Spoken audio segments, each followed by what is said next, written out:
What happens when you come to the NJEA Convention? You meet the Teacher of the Year. That's right, we got her. We had to go through her people, but we have her right now. She's Jennifer Skomial. Yes.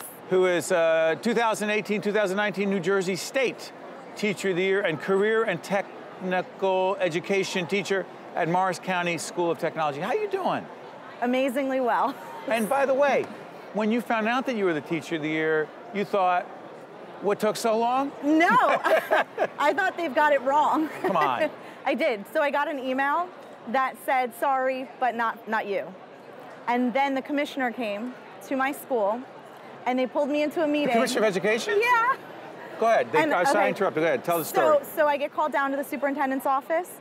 He says, with a very serious face, but there was something behind those eyes, and he said, you need to come into this office. And I'm like, no, I'm the wrong one. He says, just come into this office. I said, no, you don't understand. I got the email. It's not me. He says, I'm telling you to just walk through that door. And when I walked through, the room was filled with people, but the Commissioner of Education greeted me, and it was amazing. What did it feel like?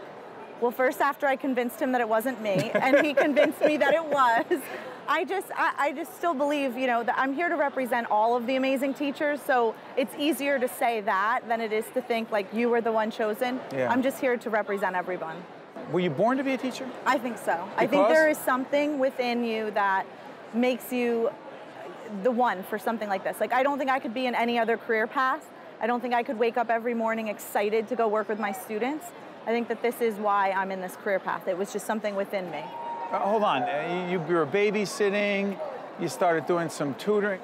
Oh, well, you do all of those things just because it gives you more experience with different age groups and different, But different you knew things. But you were going to be a public school teacher. That's why I did those things. And every chance I got, I would try and make those children play school with me. No, you didn't. To the point where one of the families had to say on the side, my kids are exhausted from school all day. Can you not make them play school with you anymore? As a babysitter, you did that? Yeah. It's embarrassing. We laugh about it now. Oh, that's great. Yeah. We could use you at our house. They need some help. Let me try this. Your teaching approach, as I understand it, focuses a little bit less on what goes on in the classroom and more on getting students ready for, quote unquote, the real world. Okay. What does that mean? Break it down. Give us an example. So because it's a vocational school, our students have hands-on experiences all the time for the vocation or the career path that they want to go into. So in my case, my students know they want to be educators, and some of that means, social work, psychology, but primarily they want to go into teaching. So in our classroom, attached to our classroom, we have a preschool lab. My own daughters go through the program, so they get to go in, my students teach the actual preschool that's going on. Every day they develop lesson plans, all the activities are from them, and I'm there as a mentor and as a coach to make sure that they're learning how to work with that age group, how to develop the lesson plan, and so every day they're getting that hands-on experience to prepare them for this career. What's it like seeing them grow? Well, I've already now gotten some students who are getting real teaching jobs, so they're contacting me. Now, I'm old enough to have that happen now. What is that like? So they call and they say, guess what? I have a third grade teaching position in this town, and it's like, wait, what?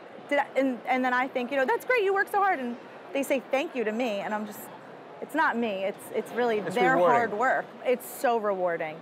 It's so rewarding. Number one challenge being a really good public school educator is? I have to be honest. This is public television, you better be honest. The parents are a challenge. The kids are easy. I feel like working with people Hold on, you're talking to one right here. I know, and guess what? I'm one now too. Go ahead. I have a kindergartner. And so already this year, I've had to send in a note that says, I threw out my daughter's homework, can you send home another copy?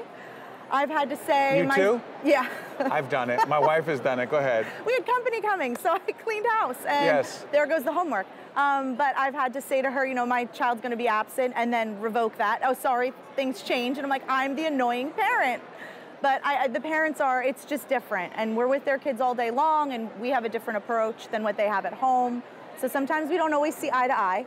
But I have to say, that's a very small percentage. So why don't you do this? Why don't you give some advice to parents? Okay. In all seriousness, as the Teacher of the Year, you would know best practices for a parent really wanting to help his or her public school child, student, do well, and they want to engage the teacher. Okay. So I think number one, you have to believe in the teacher. Like, we're trained, we're devoted, we're passionate. We do what we do because we love it. And I think there's a very small percentage of teachers that you might have trouble with, but for the most part, I think that they could give us the benefit of the doubt. And like I have to say, I have amazing parents that are very supportive as well. But I would think if I look at the whole job, that's probably my biggest challenge. Before I let you out of here, when you became Teacher of the Year and the commissioner surprised you, and you went home and told those closest to you who have known you from the beginning and how committed you were to wanting to be a teacher, what was their reaction? Oh, they were not surprised at all, which made me more surprised. Hold on, they weren't surprised that you were the Teacher of the Year? Yeah, they're like, of course you are. I'm like, no. I don't think you heard what I said. I was like, the New Jersey state teacher. They're like, So wow. my family and friends, they're so supportive. They believe in me more than I believe in myself. So for them, they were like, yeah, okay, and what's next? That's awesome. I said, I don't know what's next. I just have to get through this. On behalf of all of us who owe so much to public school educators who've done so much for our children, thank you, who, as Teacher of the Year, represents tens, hundreds of thousands of others. Thank you. I appreciate that. The preceding program has been a production of the Caucus Educational Corporation, celebrating over 30 years of broadcast excellence.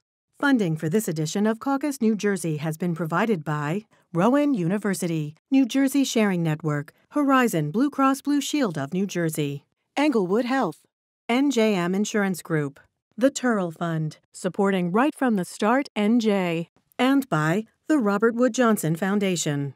Transportation provided by Airbrook Limousine, serving the metropolitan New York, New Jersey area. Caucus New Jersey has been produced in partnership with TriStar Studios.